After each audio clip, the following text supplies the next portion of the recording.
Hello guys, আসসালামু আলাইকুম। কি অবস্থা সবার? আজকে গিয়েছিলাম গাজীপুর থেকে ঢাকা মিরপুর চিড়িয়াখানায় বেড়াইতে।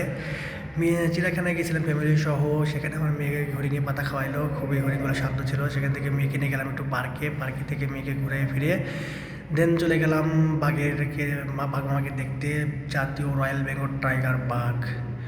সেটিও দেখি ভীষণ গর্জন এবং সে তো খুবই ক্ষিপ্ত ছিল। মনে হয় যে খাঁচা থেকে বের হতে পারলেই মনে হয় ওর মুক্তি, এবং মানুষকে তো কী করবে বুঝতেই পারছেন, খুবই ভয়ানক। বাঘটি খুব বিশাল ছিল, দুটি বাঘ ছিল খাঁচার ভিতরে। বাঘ দুটো খুবই দেখতে সুন্দর এবং খুব নাদুস ছিল। যাই হোক, সেখান থেকে আরেকটু যে বেড়াতে গিয়ে দেখে যে জেব্রা, খাঁচার মতো অনেকগুলো জেব্রা আটকে রাখা হয়েছে। জেব্রাগুলো আর খুব শান্ত এবং ভদ্র ছিল। জেব্রাগুলো কোনো বিরক্ত করছিল না মানুষকে। সেখান থেকে একটু যাওয়ার পরে দেখি যে সিংহ মামা দেখে বেকাই নীরবে বসে আছে। হয়তো ওনার মামি নাই, এর জন্য হয়তো খুব কষ্টে আছে উনি হয়তো।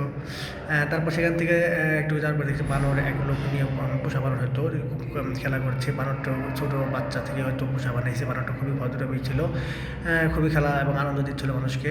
বানরটা দেখতে খুব ভালোই ছিল। দেন তারপরে একটু যাওয়ার পরে দেখি জলহস্তিগুলো পানির মধ্যে অনেক ভুস করে পানি ছড়াচ্ছিল এবং খাবার খাচ্ছিল। বিশাল আকারের জলহস্তি।